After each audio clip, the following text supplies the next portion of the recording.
पहचान बना देती है बेटी, उस घर की पहचान बना देती है बेटी जिस घर से अनजान है बेटी। सबसे पहले हर घर के आंगन की महक और भारतवर्ष की चमकते इन वर्तमान तस्वीर के बेटियों के उज्जवल भविष्य की कामना करती हूँ। बेटी के सम्मान में आयोजित इस कार्यक्रम में उपस्थित आप सभी को हार्दिक हार्दिक शुभकामनाएं।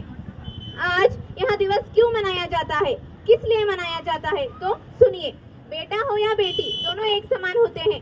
आज यह दिवस मनाने का कारण हमारा समाज कन्या को बहुत ही कमजोर समझता है। आज भी यह बड़े दुख की बात है कि भारत में ऐसे सोच विचार के व्यक्ति या परिवार मिलेंगे जो कन्या को एक अभिशाप समझते हैं। जब कन्या किसी घर में जन्म लेती है तो कई लोग बहुत ही दुखी होते हैं।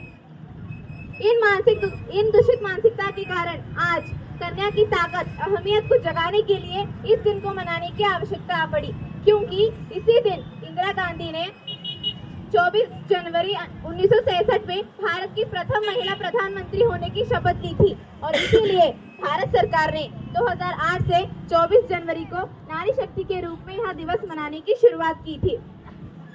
इसका प्रथम उद्देश्य बालिकाओं के प्रति जागरूक फैलाना और लोगों के प्रति भ्रूण हत्या के प्रति जागरूक कराना है। आज भी यह बड़े दुख की बात है कि किसी कन्या का जन्म होने से पहले ही उसे गर्भ में ही मार दिया जाता है। अगर वहाँ बच्चों में जुड़वा भाई बहन है तो ही वह कन्या दुनिया के रीत रिवाजों को, माँ बाप के प्यार को देख सकती है। आज भी बड़े बुजुर्ग लोग पुत्रवती भव का आशीर्वाद देते हैं। आज मैं कहती हूँ, क्यों किसी के मन से यहाँ आवाज नहीं निकलता, क्यों किसी के हृदय से यहाँ आवाज नहीं निकलता, पुत्रीवती भव।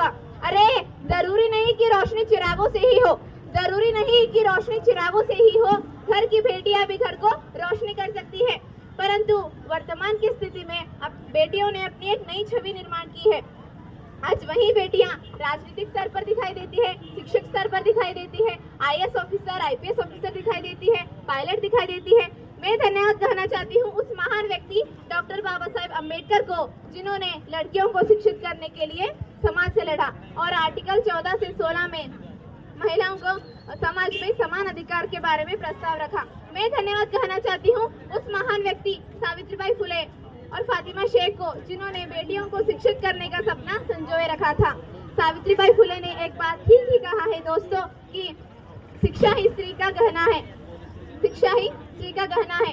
मैं समाज को एक बात कहना चाहती हूँ कि स्त्री पर हीरे जवाहरातों का गहना कम होना चाहिए, स्त्री पर हीरे जवाहरातों का गहना कम होना चाहिए, बल्कि शिक्षा का नहीं, क्योंकि शिक्षा ही हमारी जीवन है, शिक्षा ही हमारा ताकत है, शिक्षा ही हमारी संपत्ति है और शिक्षा के बिना हमारा जीवन ही अधूरा है। कन्या वो नारी है जिसकी वजह से सारा संसार गतिमान है। नारी है तो माँ का आंचल है, नारी है तो पुरुष के सुख दुख में साथ देने वाली साथी है, नारी है तो भाई की कलाई पर सजी हुई राखी है, नारी ही है अपने हक के लिए लड़ने वाली वीर लक्ष्मीबाई, नारी ही है मदर टेरेसा जो दिन दुखियों को दुखी बांटने वाली, नारी ही है सिंधु ताई माँ बनकर जो अनाथों को आश्रय देने वाली, नारी है ईश्वर की बनाई हुई अद्भुत रचना। नारी के बारे में क्या कहूँ, कितना कहूँ उतना ही कम है। इस बात पर मुझे एक शायरी याद आती है कि धैर्य शक्ति का अवतार है नारी, धैर्य का भंडार है नारी, शक्ति का अवतार है नारी, धैर्य का भंडार है नारी, नारी के बिना पूरा जग ही अधूरा, नारी के बिना पूरा जग ही है अधूरा, क्योंकि जीवन का आधार है नारी। इतना कहकर मैं मेरे 2 शब्द यही विराम देती हूँ। धन्यवाद। जय हिंद, जय भारत, जय भारत।